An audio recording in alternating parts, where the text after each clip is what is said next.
Namaste everyone, Ram here, Dana Hacker. I'm back, and about a week ago I had shoulder surgery, so I'm wearing the sling just to rest the arm. It's supposed to be a 2-week rehab, but it turns out it's going to be more like 2 months because I mentioned, if you been watching my earlier videos, way back in January I had an incident where I slipped on some sign that had fallen flat in a restaurant. They didn't pick it up, and I hurt a number of parts on my right side of my body. The shoulder apparently was the worst one. Seemed like it was just a cartilage tear or a labrum tear, but it turns out it actually was a bit more serious than that, and they had to do a little bit of reconstruction. So it's going to be more on the 2-month timeline, but we're going to continue. We're going to persevere through. We're going to continue to deliver good content as usual. Please, if you have not subscribed, please do so. Hit the notification bell so you find out when we upload more content, and give a thumbs up. That really helps to support us. Today what I want to talk about is something that's at the heart of a lot of what I do, which is Ayurveda. So I'm going to give a quick little basic on Ayurveda and link it to something that I've discussed before, which is this kind of nature deprived state and this disconnected state that we live in because of the way society is not really in rhythm with the cycles of nature. We do not see this with animals, natural flora and fauna. They do live in harmony with nature, and thereby they don't go through some of the problems that we actually go through. So we're going to learn how to live a little bit more in balance with nature today. And I'm going to talk about 2 key daily cycles and how and you're going to see that when I describe these 2 cycles, we're definitely not living in sync with them. All right, even myself, because I'm in the West and the way that the lifestyle is, I don't exactly match this, although I do try to as best as I can, but it doesn't always work out like that. And I'll point a few of those instances here or there, which I'm sure you're gonna feel it's gonna be the same for you. All right, so what is Ayurveda? Ayur means life, and Veda, you've heard of the Vedas maybe from Vedic literature from India, means knowledge. And so really this is the knowledge of the science of life. And it's also the science of prevention. So it's really going to be focused on a very different way of going about health, which is to keep you healthy so that you don't experience disease, or at least don't experience disease that often. You're more disease and stress resistant. And thereby it's very different to the medical model where there is very little education. Just think about your life, and where during your formative years did you get any education on nutrition, on health, on prevention, how to live in a way that actually keeps you healthy, vibrant, energetic? All right, so one of the first things that I recommend, and I do this for clients, you could try to find a link online to do this. I'm not sure how good they are, but I'm sure you're gonna find a decent one. You can learn your body type first. So when I work with a client, I have to really learn not just their body type, but where are they coming from? What has led them to that point where they're meeting now with me? And so as I do a lot of intuitive work, a lot of, there's also, I'm doing this with a mental health clinic. I'm gonna start an integrative psychiatry program. And there we do a nutritional panel. So very, very in-depth nutritional panel to really see what's up, what's down, what's going on in my body, and what do I need to adjust and fine-tune. What is your energy type, your personality? There's some karmic issues from the past that have to do with a lot of where you are. And one of the first things that you can do is to learn your body type, or your doshas, known in Ayurveda. Of course, I go beyond just the dosha, but this is a great first step. And of course, there's a connection between yoga and Ayurveda. And Ayurveda is designed to purify the body so that then that leads towards balance of the mind. So what we want is to really achieve a sattvic, or a very clear, harmonious state of mind, of being, And Ayurveda will help by bringing it into balance. And so we want to first work at purifying our body, not just through diet, but other means. And I teach this in my events and programs. And I discuss some of them in the book, The Art of Stress-Free Living. You can get a link below. And yoga is designed to calm the mind. So a lot of people, when they practice yoga, afterwards they feel really calm. And that's designed to then bring balance to the body. And so by bringing the body into a more pure and balanced state, it becomes an asset, as well as by bringing the mind into a calm and balanced state, it makes it into an asset. So the two things that we tend to identify with, which are not us, the body and the mind, they're just tools. By bringing them into balance, harmony, clarity, purity, they actually become assets and become much easier to transcend in these higher practices such as meditation, which then allows me to then discover who I really am, which is not what I think I am. All right, so one key important thing that Ayurveda does is it helps to reconnect you with nature. And I'm going to explain what I mean by that shortly. When I talk about reconnecting with nature, I'm going a little bit beyond that. There really is a nature-deprived state going on that's at the heart of mental illness. And of course, then that leads to physical illness as well. Our society is way too dominated by technology, by concrete structures, by disharmonious sounds. If you go to a city, it's a lot of noise. And so if you go out in nature and you still say you spend a month out in nature, and then all of a sudden you find yourself in the middle of New York City, it's just going to be a really big shock. Your nervous system is not designed for that constant stimuli that's inundating your senses. It needs to be fed the right stimuli. And so being disconnected from nature, and I teach people how to integrate this into their lives, into their business, office, etc., so that they can actually continue to stimulate themselves with a more harmonious frequency that helps elevate the vibration, that helps bring peace of mind and balance and purity, etc. All right, so if we were to live in harmony with the natural cycles of nature, then we would have experienced optimal energy and health. This is what animals do, but we have a tendency to live out of sync with these cycles of life, and I'll explain how shortly. So if we were to live in balance, then we would wake up more refreshed, with less cravings during the day. These cravings are not just cravings for caffeine or sugar, something food related, but also mental cravings.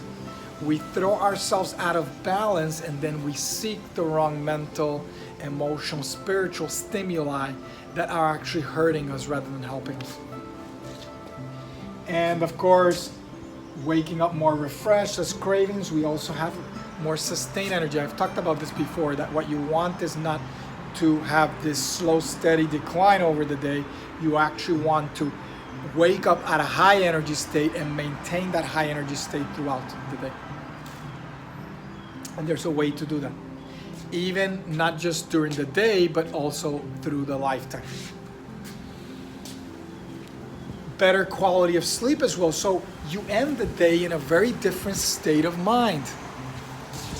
You will, because Ayurveda is also giving you tools to reduce stress, by living in balance, we're more stress resistant. I'm not in the business of managing stress. I've said this many times. I'm in the business of eradicating stress, and there's a way to do that, to live stress free.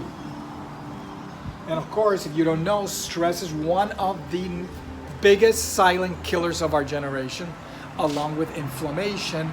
This inflammation is more related towards the diet side. I discussed this in The Art of Stress-Free Living. And so we really want to curtail, to start to reel in stress and inflammation, because these are at the heart of at least 80% of health visits, of doctor visits. So we don't think about this. I work with a lot of people. I was on the phone with the free coaching call, which you can get a book of free coaching call below. I was on the phone call with a person, and she just wasn't an ideal client because despite the fact that she was really struggling, she couldn't see it. She kept emphasizing, oh, I'm fine health-wise, oh, I'm fine with this. But by speaking with her during that hour or so, you could clearly tell that she wasn't. And I offered her some advice, and I told her, hey, let's work together. Let's do just an initial consult. Let's do an initial visit. Let's work together, and let's see what happens. I'm sure that you're going to notice a huge benefit. But ultimately, if I don't take seriously these 80% of what's going on, which is the silent killer, you don't see it until it's too late, then unfortunately you need to act. We need to have a more anticipatory state of mind where we're visionaries. We see the future, we see our future, and we want something better for ourselves. We don't want to start decaying over time just because we deserve more. All right, so now let's get to this idea of reconnecting with nature and Ayurveda house. So there's a kind of Ayurvedic view of the nature's daily cycle. So there's 2 12-hour cycles. I'll talk about the first one that goes from 6 a.m. to 6 p.m. And then I'll talk about the section, the next one over here, which goes from 6 p.m. to 6 a.m. All right, so at 6 in the morning till 10 a.m. in the morning, this kind of 4-hour block is called the kapha period during the day, that morning period. And this kapha period is one that often people do not feel strong and energetic. So your body should feel strong, should feel engaged, and you should engage in physical activities at this time. So it's a period where, and of course, if you think about how our society is designed, between 6 and 10 in the morning, most people aren't necessarily doing physical activity. They may wake up at 6 in the morning, do some exercise before they go to work, and that is actually ideal. You're going to see that during the Vata period over here is when you should be doing your morning practice, 4 to 6 a.m., your meditation practice. And I have a series of videos, mastery series of videos that you should watch, parts 1 through 7, so you learn how you can actually do this. And some of my recommendations of exercises you could do, breathing, asana, yoga asana exercises. Once you hit that 6 a.m. period, you should feel really invigorated after that morning practice. And now your body is ready. So if I were way back when a farmer, that's where I'm out there plowing the fields. It's great because the sun isn't out yet. It's not super hot. Of course, what does a farmer do? Is connected to nature. You're thinking of right now like our human societies a long time ago. Well, then once we're reaching the noonday period when the sun is at its peak, that's when we're going to kind of seek refuge, have a big meal. In Europe, 60% of calories are consumed during this period. Most of your caloric intake, because your digestive system is strong, should be consumed at that point. And then you know what they do in Europe afterwards. They take a little siesta after that. They kind of rest. They let their mind rest to allow digestion to occur. And then they re-engage again in the afternoon, where now a lot of your mental activity should peak during this period from 2 to 6 p.m. I also find that in the society that we live in, I find that I really like practicing meditation during this time. And I like to practice in particular in a kind of yoga nidra style where I'm lying down. This is a more Himalayan practice. And it's a great time because my nervous system is really alert. I fed it good calories, should be feeding it good foods, at least 50% whole, raw, live foods, just the way nature offers them to you, without being altered, cooked, fried, etc. Altered with chemicals that shouldn't be in your body. Also oxidated foods that have reacted with oxygen because you've done something to them, mainly cooked them or broken them down. Or have foods that are very refined, not the way that we experience them. We need to ingest them whole and then have our body slowly digest them and absorb them slowly so that we absorb things the right way. And so if we fed our body the right foods, which most people don't, it's at the heart of a lot of their disease issues, this is where we should engage in mental tasks. And maybe a little blip there. I got a phone call and it interrupted the video. All right, so this is where we should be at our peak mentally. And so a lot of our most mental activities, so if I'm at work, this is where I should be at my peak. What happens? What is happening with most people? In the afternoon, they're not at their peak. That's when they're really struggling. They may be dipping into caffeine or energy drinks and things of that nature, sugar, like some sugar treats and stuff like that. It's not an ideal system. So we really want to try to get our body to be operating as best as it can during this first 12-hour cycle in this way, so that we actually, our body's going to be functioning better and our mind's going to be functioning better. Of course, once we hit 6 p.m., then we enter again kapha cycle. So as whereas here, kapha would be associated with tamas, this lethargy, this inertia, this inability to really get going. We shouldn't be in that state, but most people are in that state early in the morning. And as you go a little farther back, even worse, they want to stay asleep. And so, over here, they want to stay asleep. And so now in the kapha time between 6 and 10 p.m., this is where the body's starting to settle in. The body's starting to relax and calm down. This is where you need to start settling the mind, doing things that are relaxing. If you do eat at this time, try to make it closer to the 6 p.m. time rather than the 10 p.m. time. And you want to eat lighter foods. You don't want to eat heavy stuff. A lot of people do the opposite. When they get home, what do? Heavy foods. And so they'll eat rice and beans and meat and something fried, like Latinos love, like a toston, like a fried plantain, smashed plantain. You don't want to be doing that during this time. It's where the body wants to be settling. Give it nurturing, light foods.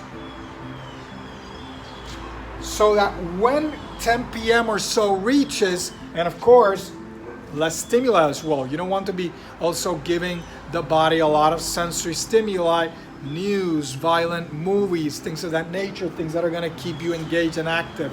We don't necessarily do that.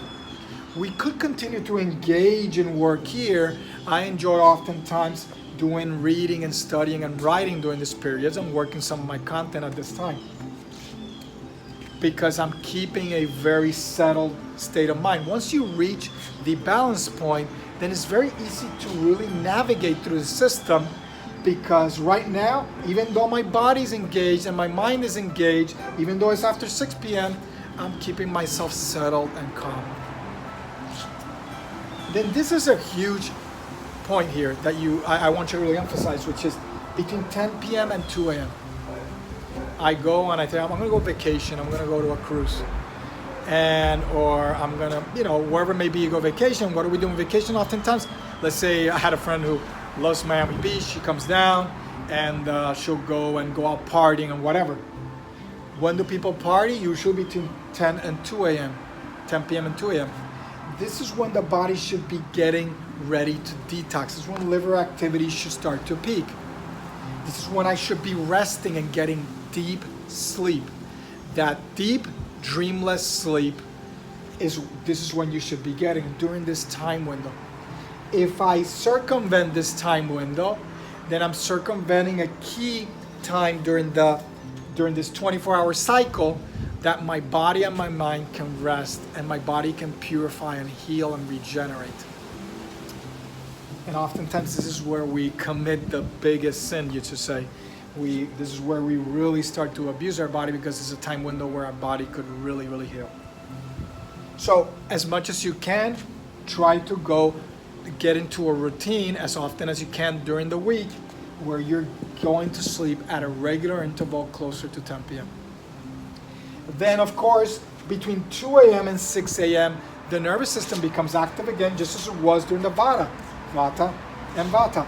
So now during this time, my body is not necessarily active, but my mind is. So you're gonna have a lot more dreams during this period. And if you're interested in learning more about lucid dreaming, let me know and I can do a video on this. But this is a period where when I was engaged in having more higher conscious experience and astral experiences, I would do certain things to not wake myself up, but make it so that I would be more conscious during this period, so that when I was dreaming, I would lucid dream, which is a great experience, and I'm not going to talk about it in this video, but if you're interested, let me know, comment below. And then it's a great trigger if you start practicing between 4 and 6 a.m. to then have astral experiences where you actually consciously leave the body and the nervous system behind, and you have experiences at other dimensions of life that you don't experience right now because the nervous system filters your existence and limits your existence, even though it's a great tool. And of course, as I mentioned earlier, I did a series of videos, a mastery series of videos where I talk about the 4 to 6 a.m. time window where you should be practicing these higher yogic practices. But of course, if I'm new to yoga, or I'm new to any of these contemplative traditions, maybe even Buddhism, if that's your preference, then starting at this time may be a challenge. You really have to work towards getting yourself in balance first, purify both body and mind, get your ethics right, elevate your vibration, eat the right foods, start to do some pranayama to start purifying your body, as I talk about the limbs in that master series of videos. And then you start to move towards pratyahara, withdrawal of the senses, starting to learn how to harness your energy and your consciousness so that you can withdraw it from the senses, bring it to the core of your being towards the Sushumna Nadi, or on the physical side would be the spinal cord, elevating that energy towards the brainstem and higher so that you can then experience concentration, meditation, eventually samadhi, and then you can experience yourself as you really are. All right, I think that's it. I think I've covered everything. And so if you have any questions further with this, you'd want me to cover a bit more on something specific about Ayurveda or health or lucid dreaming, as I mentioned, I may even do a video later on. Just let me know and I'd be more than happy to do that for you, okay? Have a beautiful day. My name is Ram again. Namaste.